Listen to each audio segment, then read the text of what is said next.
Hello and welcome to another episode of the Kid Stories Podcast. I'm Phil Bechtel.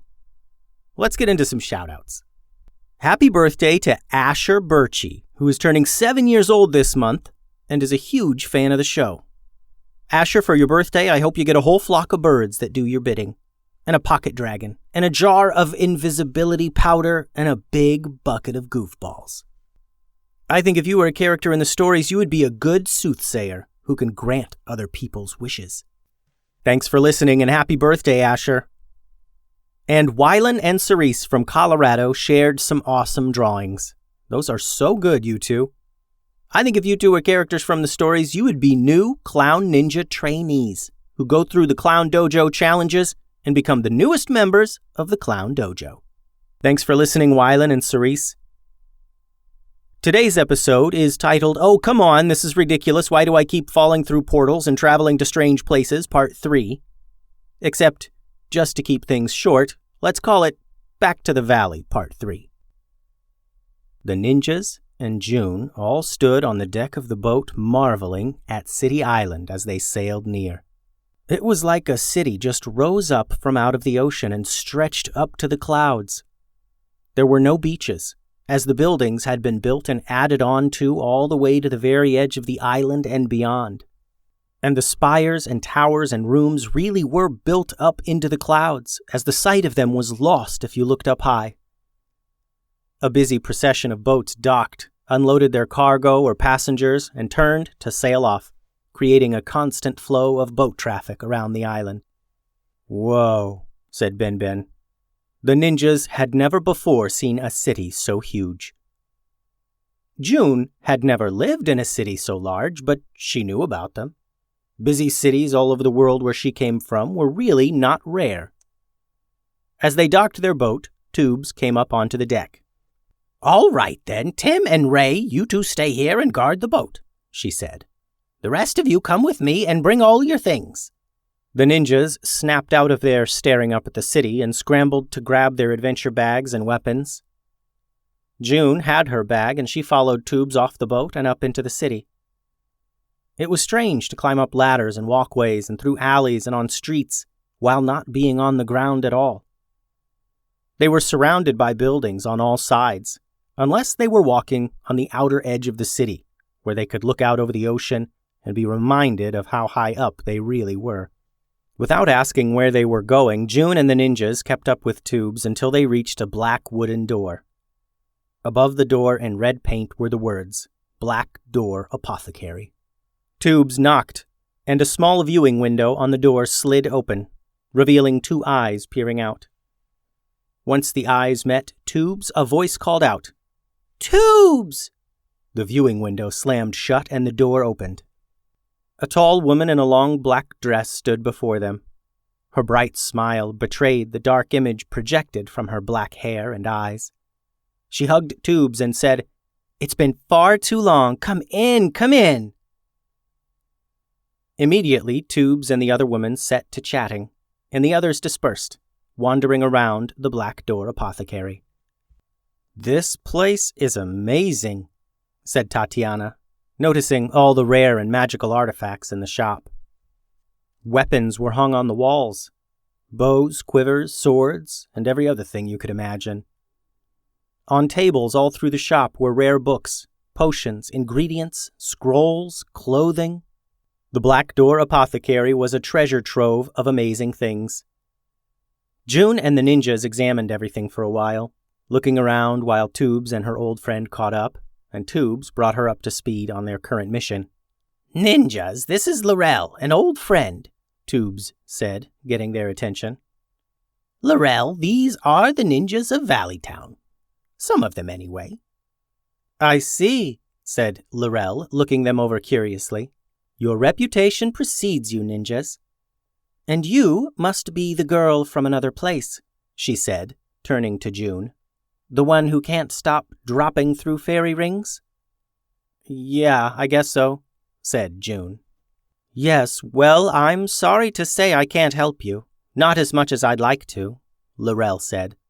"I do not have the crystal ball you were looking for, but I do know where one is. The crows. A thieves' guild here on City Island. They have one.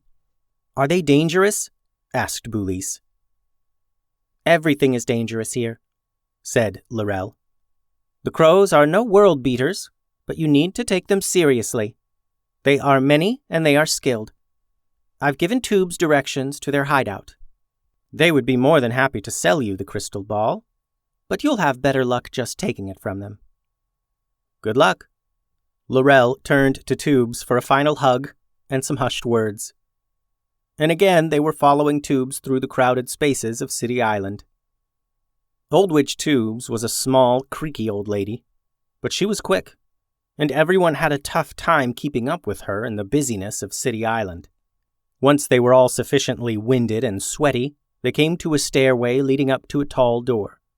The door led into a tower that hung out over the water and stretched many stories up into the sky. A few people dressed in all black were sitting on the steps leading up to this door. "What's your business here with the crows?" one of them asked. "We're looking to make a purchase," said Tubes. "Word is you've got a crystal ball." The thieves looked at each other, and one of them opened the door. Another nodded his head in the direction of the door, and they followed him inside. They went through rooms and up winding staircases until they reached what felt like the highest room in this tower. It was like an office. There were chairs facing a big wooden desk, and bookcases filled with books lined the walls, and there were many windows that all looked out onto the ocean. The thief who led them whispered to the woman sitting behind the desk. She stood up and appeared quite regular for the leader of a thieves' guild. She wore a black shirt and black pants, and was not particularly big or strong-looking. "So you're looking to buy my crystal ball," she said. Tubes nodded. "I see. Well, I hope you brought enough money, because it is terribly valuable," she said. "How much?" asked Tubes, rolling her eyes, already annoyed by this person. The woman thought for a moment. "I will take 5,000 gold coins and whatever boat you sailed in on," she said. Tubes smiled. She knew that if this person was asking such an absurd amount of money for the crystal ball, then it was pointless to continue to negotiate. They would just take it from her. Normally, Tubes wasn't too keen on stealing from people, but stealing from people and stealing from thieves were two different things. "Interesting offer," said Tubes. "May we see it?" The woman took off her necklace, revealing a key dangling from it. She used the key to open a drawer in her desk. She reached into the drawer and pulled up the crystal ball. It swirled with magical energy. And instantly June, Tubes, and the ninjas were drawn to it. It was mesmerizing, and they felt they could stare into it all day long. The woman dropped the crystal ball onto the wooden desk, and the thud snapped them out of it. "You're clearly impressed, I can tell," she said. "How about you show me which one of the boats is yours so we can get into specific terms?" The woman took a step toward a window, nodding to Tubes to join her and point out the boat that she thought Tubes would trade for the crystal ball. Tubes realized this was their moment. She looked to Ben out the corner of her eye, and he leaped to the desk to grab the crystal ball. But the leader of the crows proved much quicker than they realized. In a flash, she kicked the crystal ball off the desk and it fell into the drawer. She then kicked the drawer closed and threw the necklace and key right out the window. "Nice try." "Not really," said the woman. "You've been found out, and now that—" Before she could finish, Ben grumbled angrily. He lifted his katana above his head and brought it down upon the desk so hard that it cleaved it in half. It made a huge bang and crushing sound as the desk completely came apart with wood pieces and splinters flying every which way. The woman was shocked, and she lunged for the crystal ball as it rolled out of the shattered desk and onto the ground. Ben dove, angled the tip of his blade under the crystal ball, and flipped it up into the air right at June.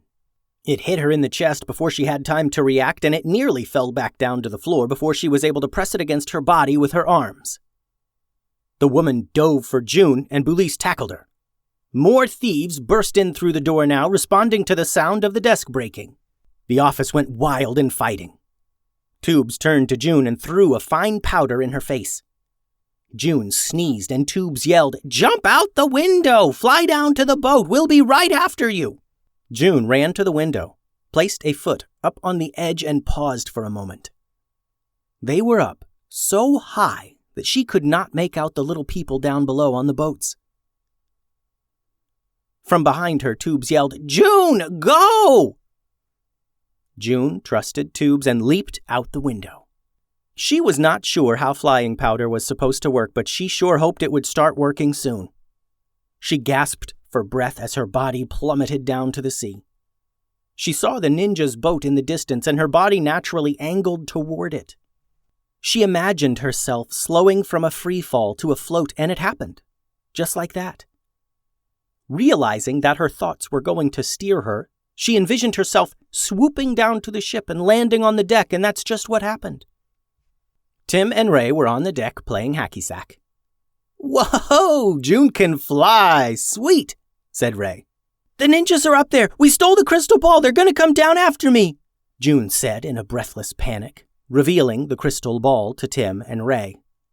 The brothers scrambled to release the ship from the dock and begin sailing out into the open ocean. They looked up into the city, and June pointed out where the crows' hideout hung over the water. They angled the boat near there, and soon Tatiana, Bulis, Ben, and Tubes fell from a window all at once. Like June, they free fell for a moment before they righted themselves and landed safely on the deck of the ship.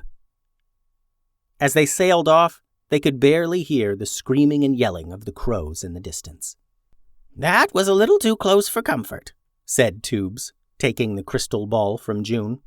"Good work, June. We'll make a ninja of you yet." June just smiled. Inside, she was thinking that if being a ninja meant falling from buildings, maybe she would rather just be a regular kid.